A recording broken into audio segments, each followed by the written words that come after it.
All तो congratulation 2018 के लिए, हैप्पी न्यू ईयर, क्योंकि आप चले गए थे बनारस। क्या कहना चाहेंगे बनारस के एक्सपीरियंस के बारे में? बहुत अद्भुत, क्योंकि हमारे देवों के देव महादेव बाबा विश्वनाथ का वहाँ पे काशी विश्वनाथ का मंदिर है। तो साल की शुरुआत में मन था कि उन्हें धन्यवाद देकर आए कि देवाधिदेव महादेव, आपने जैसा जीवन दिया, जो जीवन दिया, उसका बहुत बहुत धन्यवाद। तो धन्यवाद कहने के लिए गए थे। और बनारस तो वैसे भी हमारे देश की सांस्कृतिक राजधानी है, क्योंकि बनारस के अंदर जो उपलब्ध है वो आपको भारतवर्ष के हर जगह जो आध्यात्मिक चेतना है उसका गढ़ है बनारस। तो वो हमारे भारतवर्ष में हर कहीं उपलब्ध आपको मिल जाएगा। कोई विश मांगे हैं 2019 के लिए खास तौर पे? बिल्कुल नहीं, कि धन्यवाद करने गए थे, हम ये बोल सिर्फ सकते 2018 के लिए सिर्फ धन्यवाद करने के लिए गए थे कि बड़ी कृपा है आपकी कि आप बिना मांगे वो सब कुछ हमें दे देते हैं जो हमारे लिए हितकर है।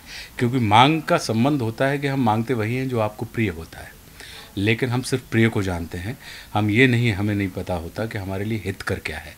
और परमात्मा हमारा प्रिय करें या ना करें, लेकिन हमारा हितकर ज़रूर करते हैं। तो जो हमारे लिए बेस्ट होता है वो बिना मांगे दे देते हैं, तो उसका बहुत बहुत धन्यवाद। सर, हम कुछ फोटोज़ देख रहे थे, उसमें आप पब्लिक के साथ इंटरेक्ट कर रहे थे, कुछ पुलिस ऑफिसर्स भी थे जिनके साथ इंटरेक्ट कर रहे थे, और एक आर्टिकल था जहाँ पे शायद पुलिस स्टेशन जाके विजिट भी किए हैं, तो वहाँ का किस तरह का एक्सपीरियंस था, क्या माहौल था? देखिए, क्या होता है कि मैं उन व्यक्तियों में से हूँ जो समाज के हर वर्ग से के साथ सहज हूँ, और सहजता के साथ और लोग मुझसे सहज होते हैं। तो मेरा ये मानना होता है कि हम सब और आप सब शेष समाज के लोग हैं, और जब शेष लोग मिलते हैं तभी वो शेष लोग मिलकर ही किसी को विशेष बनाते हैं। तो ये आपके ही द्वारा दी गई विशेषता है, और अगर आप मुझे प्रेम पूर्वक आत्मीयता के साथ अगर मुझे आप आमंत्रित कर रहे हैं तो ये मेरा दायित्व है कि यदि समय है तो निश्चित रूप से हमें उन लोगों के पास जाना चाहिए जो अपनी विशेषता से हमें विशेष बनाते हैं।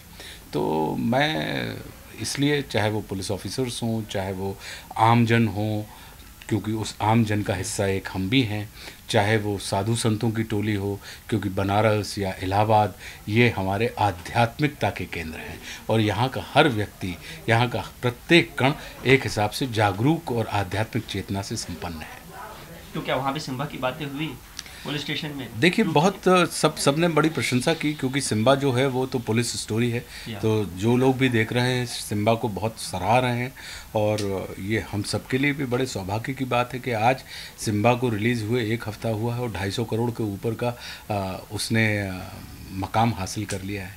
तो ये आनंद का विषय होता है कि जब आपके द्वारा किया गया कोई अच्छा काम एक बड़े समुदाय और बड़े समाज तक पहुँचता है। 3 फिल्में रिलीज हुई, धड़क, मुल्क, और ये तीनों अलग स्टोरी थी, तीनों टोटली अलग थी। सर, सबसे फेवरेट कौन सी थी आपकी तीनों में से, अगर किसी एक को चूज़ किया जाए? देखिए, बिल्कुल वैसा ही प्रश्न है कि अगर आप मुझसे कहें कि आपको दायां हाथ अच्छा लगता है कि बायां हाथ अच्छा लगता है, इन दोनों हाथों की उपयोगिता है। जैसे इन 10 उंगलियों की उपयोगिता हमारे हाथ में होती है, वैसे ही मेरा ये मानना होता है कि अभिनेता, मतलब मेरे जैसा व्यक्ति, वही काम करता है जो काम उसे अच्छा लगता है। और ये भाग्य की बात है कि धड़क, मुल्क और सिम्बा, ये तीनों ही अलग अलग किस्म की फिल्में थीं, और इन तीनों फिल्मों में ही मेरे हिस्से में बिल्कुल कम्प्लीटली अलग अलग कैरेक्टर्स आए। तो ये हर एक्टर के लिए बड़े सौभाग्य का विषय होता है कि उसे भिन्न भिन्न किस्म के किरदार, और तीनों फिल्मों के अंदर एक किस्म का संदेश था, तीनों फिल्मों के अंदर मनोरंजन था, और तीनों ही फिल्में सुपरहिट हुई, और तीनों ही फिल्मों में अलग अलग किस्म के किरदार हमें करने मिले। अन्यथा हर एक्टर को अपने आप को रिपीट करना पड़ता है। तो मैं अपने आप को भाग्यशाली मानता हूं कि मुझे निरंतर विभिन्न किस्म के किरदारों को करते रहने का मौका मिला और रिपीट करने का अवसर नहीं मिला। जानवी और शारा के बीच में कंपटीशन लोग मानते हैं, काफ़ी कमेंट्स आते हैं कि शारा बेस्ट है, जानवी बेस्ट है, आपको क्या लगता है दोनों में से? मैं तुलना नहीं करता, और मेरा ये मानना है कि संसार का हर व्यक्ति अतुलनीय होता है। हम और आप सब परमात्मा के द्वारा बनाई गई चीज़ें हैं, और परमात्मा ने कभी किसी व्यक्ति का मैच बनाया ही नहीं है। सब लोग अतुलनीय होते हैं, तो इसलिए तुलना अपने आप में करके हम व्यक्तियों के बीच में तुलना करके हम परमात्मा के क्रिएशन को छोटा कर रहे हैं। तो मेरा ये मानना है कि सारा की अपनी खूबसूरती है, जानवी का अपना सौंदर्य है। तो इन दोनों सौंदर्य के बीच में, इन दोनों की सुंदरता के बीच में, इन दोनों की कुशलता के बीच में, इन दोनों की प्रतिभा के बीच में कहीं कोई तुलना हमें नहीं करनी चाहिए। इसलिए मैं तुलना के पक्ष में कभी भी नहीं रहा। इन दोनों की अगर एक खास बात जो हमसे शेयर कर सके आप?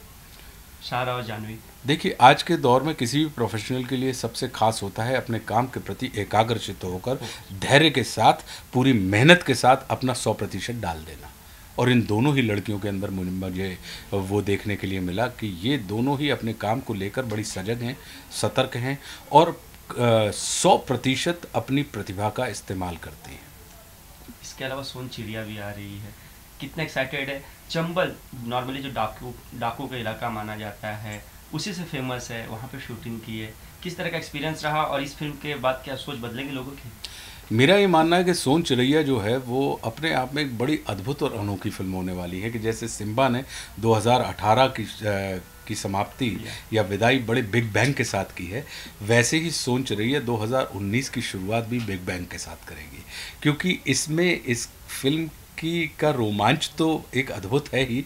इस फिल्म की हर चीज़ बड़ी रोमांचक है, इसकी कथा वस्तु से लेके, इसके अभिनेताओं के अभिनय से लेके, इसके निर्देशन से लेके, गीत संगीत से लेके, इसकी टोपोग्राफी, इसकी फिल्मोग्राफी से लेके और इसके एक्शन से लेके, तो एक हिसाब से अपने आप में जैसे कि धड़क में एक मैसेज था लेकिन मनोरंजन भी था, मुल्क में एक संदेश था लेकिन मनोरंजन भी था, सिम्बा में एक संदेश था लेकिन मनोरंजन भी था, ऐसे ही सोन चिड़ैया के अंदर भी एक संदेश है लेकिन साथ में मनोरंजन भी भरपूर है। मीन्स टोटल पैकेज देंगे ऑडियंस को, हम ये बोल सकते हैं? बिल्कुल बिल्कुल, आपको बड़ा आनंद आएगा, क्योंकि इसमें सोन चिड़ैया में अगर आप देखेंगे तो मनोज वाजपेयी जैसे कुशल अभिनेता हैं जो अपने काम के लिए जाने जाते हैं, जिनका काम ही उनका नाम है।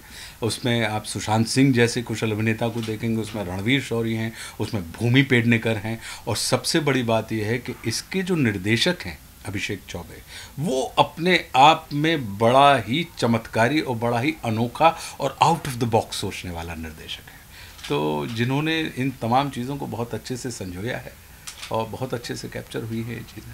Finally sir 2 question.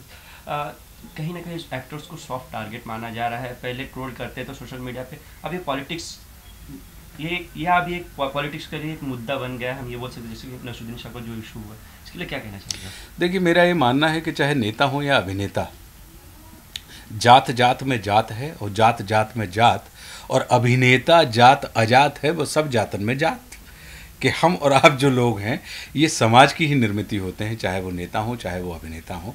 तो समाज अगर अपनी निर्मिति के ऊपर प्रश्न चिन्ह लगाती है, समाज अगर अपनी निर्मिति को ही कटघरे में खड़ा करती है, तो 2 चीज़ें होती हैं कि एक तो निर्मिति का कहीं ना कहीं पुनर्मूल्यांकन होता है और दूसरा समाज का भी पुनर्मूल्यांकन होता है।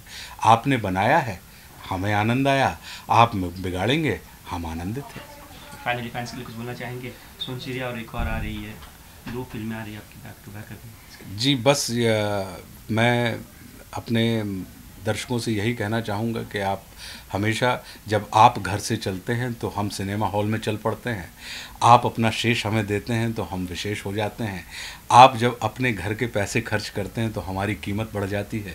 तो बड़ी आपने कृपा हमारे ऊपर बनाए रखी है, ऐसे ही आशीर्वाद और स्नेह हमारे ऊपर बनाए रखें और हम कभी भी आपके स्नेह और आशीर्वाद का दुरुपयोग ना कर सकें, ऐसी परमात्मा हमारे ऊपर कृपा करे।